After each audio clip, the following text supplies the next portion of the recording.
প্রিয় আমার ছাত্র এবং ছাত্রীরা, তোমাদের এসএস জিওগ্রাফি যে মাস্টার চ্যানেল আছে সেই চ্যানেলে আসন্ন 2000 মাধ্যমিক পরীক্ষার টেস্ট এবং 2025 ফাইনালের জন্য 3 মার্কের যেগুলো ইম্পর্টেন্ট সেগুলো আজকে তোমাদের কাছে নিয়ে এসেছি।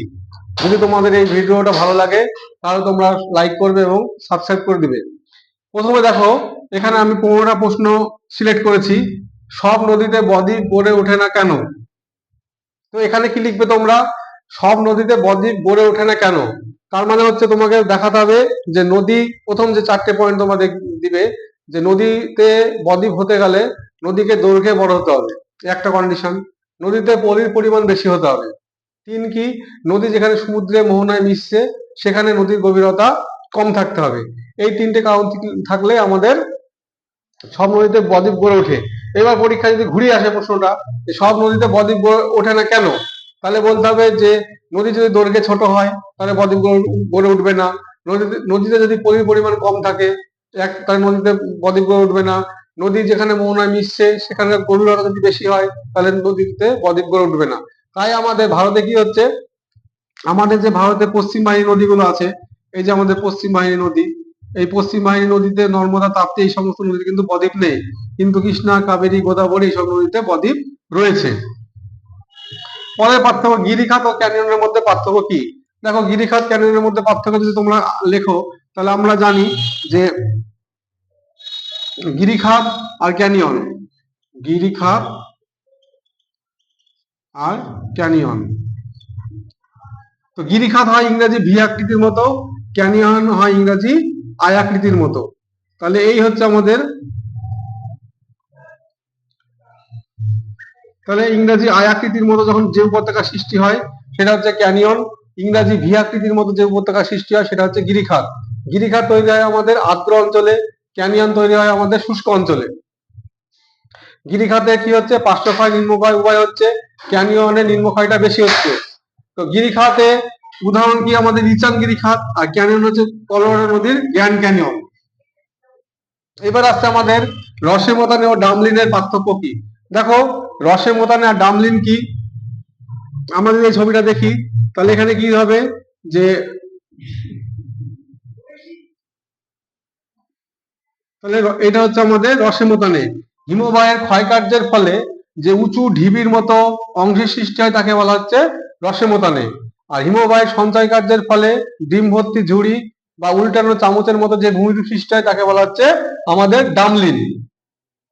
রসে মোতানে হিমবাহের পর্বতের উচ্চ পর্বত অঞ্চলে দেখা যাচ্ছে আমাদের রসে মোতানে, আর পর্বতের পাদদেশে তৈরি হয় ডামলিন।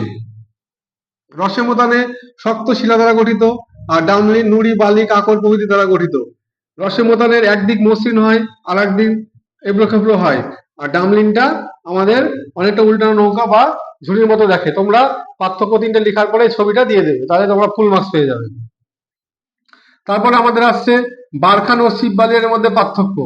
তো বারখানটা কেমন দেখতে? বারখান হচ্ছে আমাদের এই যে আধখানা চাঁদের মতো দেখতে। তাহলে বায়ুর গতিপথে যে আধখানা চাঁদের মতো অর্ধচন্দ্রাকার যে বালিয়াড়ি দেখা যায় তাকে বলা হচ্ছে বারখান। আর শিব বালিয়াড়ি হচ্ছে বায়ুর গতিপথে সমান্তরালে যে বালিয়াড়ি দেখা যায় তাকে বলা হচ্ছে শিব বালিয়াড়ি। বারখান তৈরি হয় বায়ুর গতিপথের সঙ্গে আড়াআড়ি ভাবে, আর শিব বালিয়াড়ি তৈরি হয় বায়ুর গতিপথের সঙ্গে সমান্তরালে। বারখান একটি তুর্কি শব্দ যার অর্থ হচ্ছে বালির পাহাড়, আর শিব হচ্ছে একটি আরবি শব্দ যার অর্থ হচ্ছে তরোয়ার। দিয়ে তোমরা এই 3টে পার্থক্য লেখার পরে ছবিটা দিয়ে দেবে, তাহলে তোমরা ফুল মার্কস পেয়ে যাবে। তারপর দেখো, ইয়ারদাং আর জুইগেনের মধ্যে পার্থক্য কি? বায়ুর গতিপথে যদি কঠিন ও কোমল শিলা উলম্ব অবস্থান করে তাহলে মোরগে ঝুটির মতো যে ভূমিরূপ দেখা যায় তাকে বলা হচ্ছে ইয়ারদাং। আর বায়ুর গতিপথে যদি কঠিন ও কোমল শিলা অনুভূমিকভাবে অবস্থান করে এবং উপর নিচে অবস্থান করে তাহলে তাকে বলা হচ্ছে জুইগান। ইয়ারদাং-এ কি হচ্ছে, এখানে কঠিন ও কোমল শিলা উলম্ব ভাবে মানে পাশাপাশি অবস্থান করছে, আর জুইগানে কি হচ্ছে, কঠিন ও কোমল শিলা অনুভূমিকভাবে অবস্থান করছে। ইয়ারদাং-এ উপরের অংশগুলো তীক্ষ্ণ এবং সূক্ষ্ম হয়, অনেকটা মোরগের ঝুঁটির মতো হয়, কিন্তু জুইগানের মাথাটা কি হয়, চ্যাপ্টা এবং সমতল প্রকৃতির হয়। এই হচ্ছে তোমাদের ইয়ারদাং আর জুইগানের মধ্যে পার্থক্য। সমস্ত 3 মার্কের নোটে তোমরা 3টে করে বৈশিষ্ট্য বা 4টে করে বৈশিষ্ট্য লেখার পরে কাকে বলে তারপর ছবিটা দিয়ে দেবে, তাহলে তোমরা ফুল মার্কস পাবে। তারপরে আছে তোমাদের পেডিমেন্ট ও বাজারের মধ্যে পার্থক্য। পেডিমেন্ট জিনিসটা কি না, তো বায়ুর গতিপথে যে হিমশৈল বার্ষের পরে যে বিস্তীর্ণ পাহাড় দেখা যায় তাকে পেডিমেন্ট বলে। পেডিমেন্ট বাজাদা এটা তোমরা পড়ে রাখবে। তারপরে এলনিনো আর লানিনোর পার্থক্য দেখো। এলনিনো কথা অর্থ হচ্ছে শিশু খ্রিস্ট অর্থাৎ দুরন্ত বালক, লানিনা কথা হচ্ছে শান্ত বালিকা। এলনিনো একটা উষ্ণ সমুদ্র স্রোত, লানিনা একটা শীতল সমুদ্র স্রোত। এইভাবে তোমরা পড়তে পারো। তারপর আছে পাঞ্জাব ও হরিয়ানায় ভারতীয় কৃষির উন্নতির কারণ কি।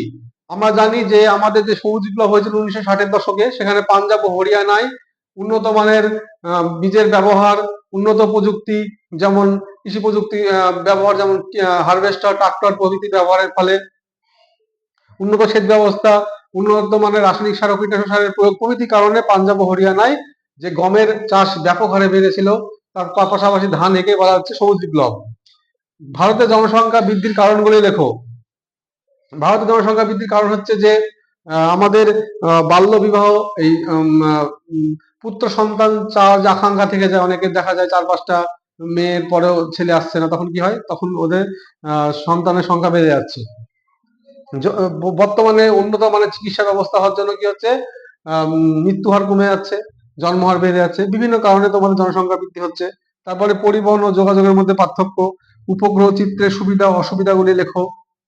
ভূসমলয় ও সূর্য সমলয়ের মধ্যে পার্থক্য লেখো। ভূবৈচিত্র্য সূচক বিভিন্ন স্কেলগুলি লেখো। বজ্র ব্যবস্থাপনার ক্ষেত্রে শিক্ষার্থীর ভূমিকা লেখো। 4R কি, 4R হচ্ছে রিডিউস, রিউজ, রিফিউজ, রিসাইকেল, এই যে 4টে। তো এই আজকে আমরা এই প্রথম 5টা আলোচনা করলাম, সামনের দিন আমরা 7টা আলোচনা করব। এই বলে আজকে শেষ করছি।